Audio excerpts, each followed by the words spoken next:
ক্ষমতার অপব্যবহারের মাধ্যমে অবৈধভাবে 1,25,00,000 টাকা অর্থ আত্মসাতের অভিযোগে সাবেক মন্ত্রী ও প্রবীণ আওয়ামী লীগ নেতা তোফায়েল আহমেদ সহ 3 জনের বিরুদ্ধে অভিযোগ গঠন করে বিচার শুরুর আদেশ দিয়েছেন আদালত। তার বিরুদ্ধে গ্রেপ্তারি পরোয়ানা জারি করা হয়েছে।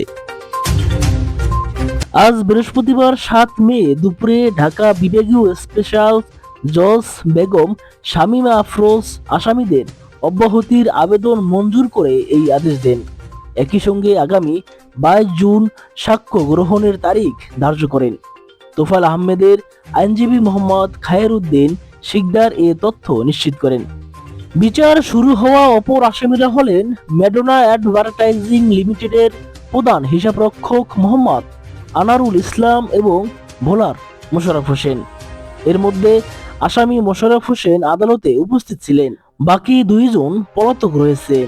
চার্জ গঠনের সময় তাদের বিরুদ্ধে গ্রেপ্তারি পরোয়ানা জারি করা হয়েছে।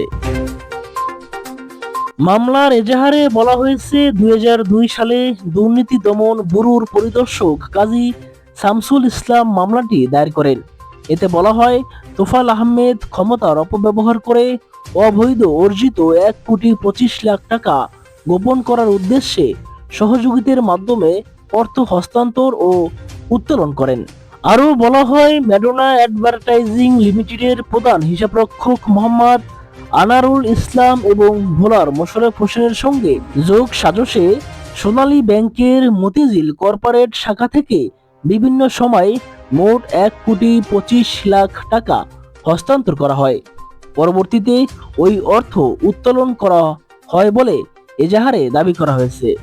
মামলাটি তদন্ত শেষে 3 জনকে অভিযুক্ত করে আদালতে চার্জশিট দেওয়া হয়। তবে আওয়ামী লীগ সরকার ক্ষমতায় আসার পর উচ্চ আদালতের নির্দেশে মামলার কার্যক্রম দীর্ঘদিন স্থগিত ছিল। 2024 সালের 5 আগস্টের পর আদালত স্বপ্রণীত হয়ে সুও মোটো মামলাটি পুনরায় কার্যকর করে নিম্ন আদালতে পাঠানো হয়।